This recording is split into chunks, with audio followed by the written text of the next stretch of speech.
Alfalfa has been the #1 crop fed by dairy farmers in the United States for decades. There are many reasons it has become the dairy farmer's crop of choice for high-yield milk production. Alfalfa is beneficial for its high protein content, which is readily digestible by the cow. Protein is crucial for milk production, muscle development, and the overall health of the cow. Alfalfa is beneficial for its high energy content. The sugars, starches, and pectins in alfalfa are easily converted to energy by rumen bacteria, providing a boost for milk production. Alfalfa is beneficial for its digestible fiber. Alfalfa contains a type of fiber that is rapidly digestible, allowing cows to eat more, leading to increased milk production.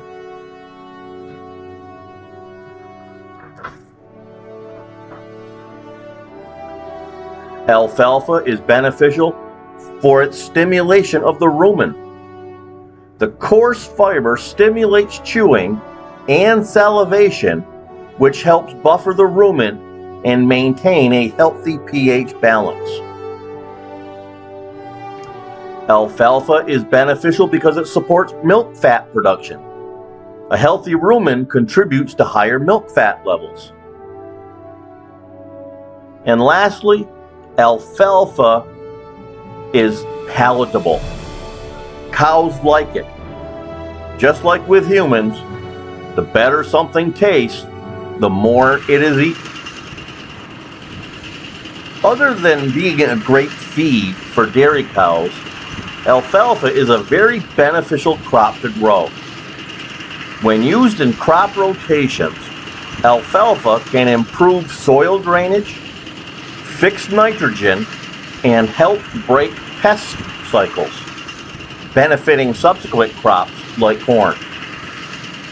With so many benefits, it is easy to see why alfalfa is the most fed crop for dairy farmers nationwide. I hope you enjoy the video, as this most important crop is harvested by the Old Order Amish dairy farmers in Lancaster County, Pennsylvania.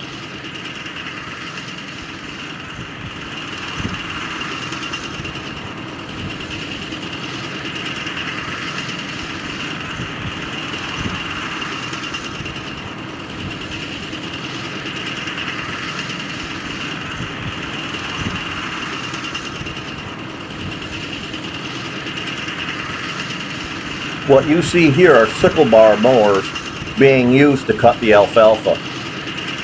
Hay binds are also used.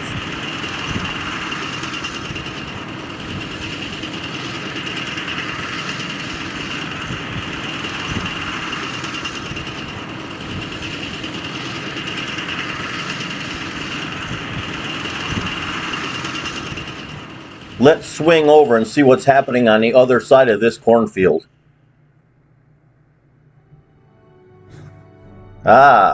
Some recently cut alfalfa is being tedded. Tedding is used to spread out and fluff up the alfalfa so it can dry in the sunshine quicker.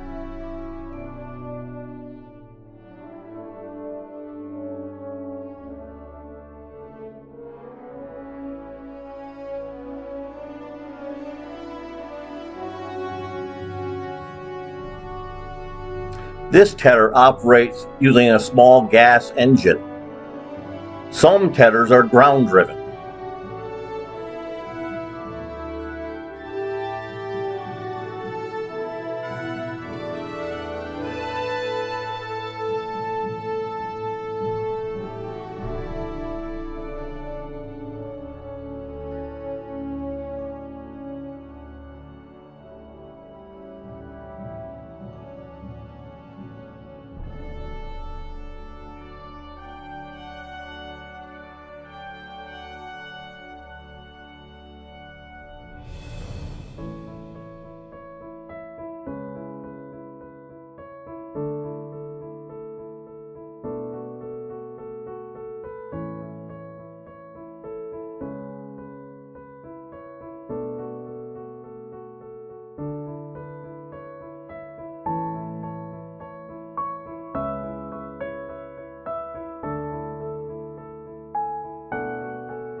Down below we see an Amishman raking the alfalfa into windrows. Once it's windrowed, it'll be baled.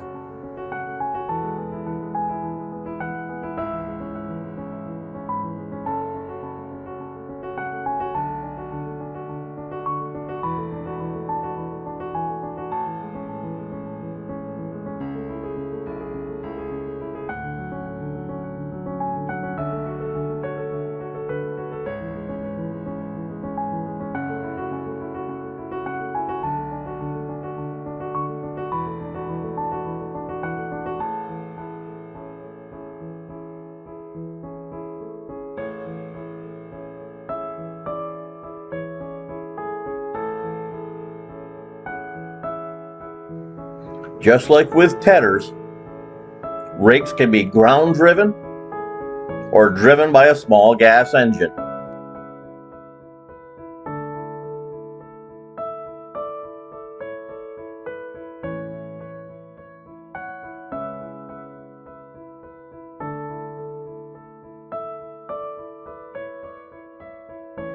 Don't you wish you could smell that alfalfa through your phone or your TV?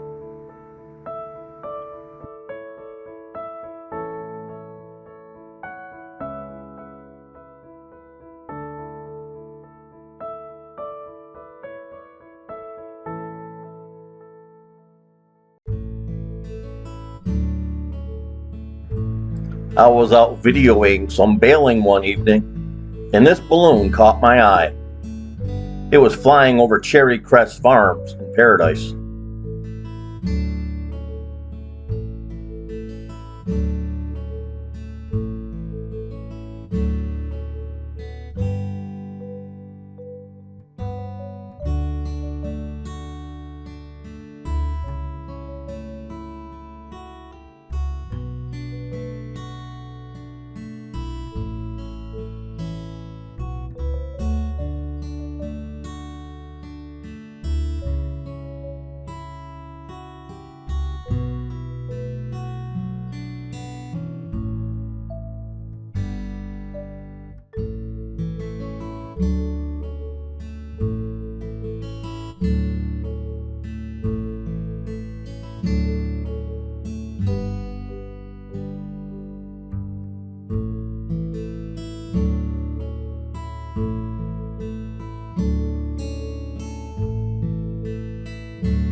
Depending on the farmer or what equipment he has available, you'll see baling in the small bale format like this here, or in the big round bale format like you'll see in a few seconds.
Look at that fresh load of alfalfa hay.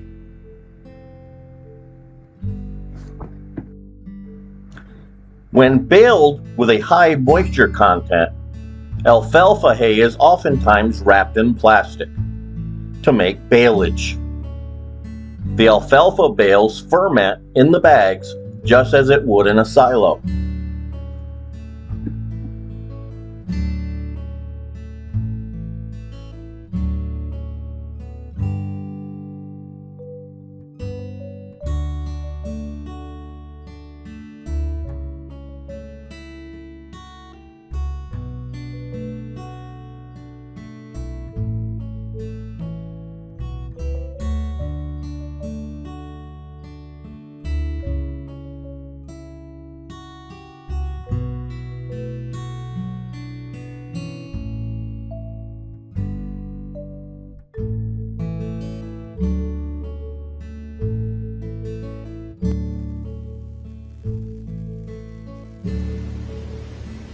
And on the 8th day,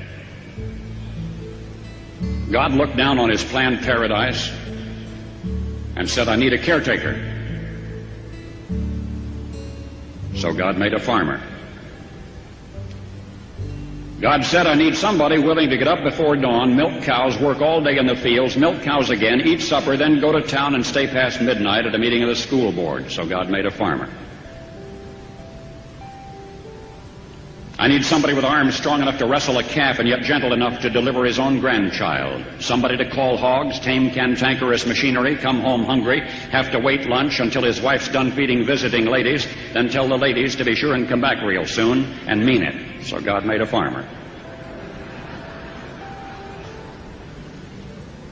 God said, I need somebody willing to sit up all night with a newborn colt and watch it die, then dry his eyes and say, maybe next year.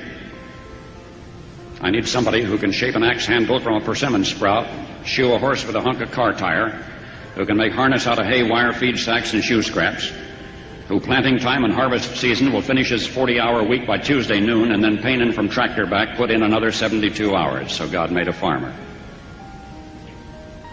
God had to have somebody willing to ride the ruts at double speed to get the hay in ahead of the rain clouds and yet stop in midfield and race to help when he sees the first smoke from a neighbor's place.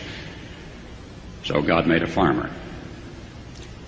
God said, I need somebody strong enough to clear trees and heave bales, yet gentle enough to yean lambs and wean pigs and tend the pink-combed pullets, who will stop his mower for an hour to splint the broken leg of a meadowlark. It had to be somebody who'd plow deep and straight and not cut corners. Somebody to seed, weed, feed, breed, and rake and disc and plow and plant and tie the fleece and strain the milk and replenish the self-feeder and finish a hard week's work with a 5-mile drive to church. Somebody who'd bale a family together with the soft, strong bonds of sharing, who would laugh and then sigh and then reply with smiling eyes when his son says that he wants to spend his life doing what Dad does. So God made a farmer.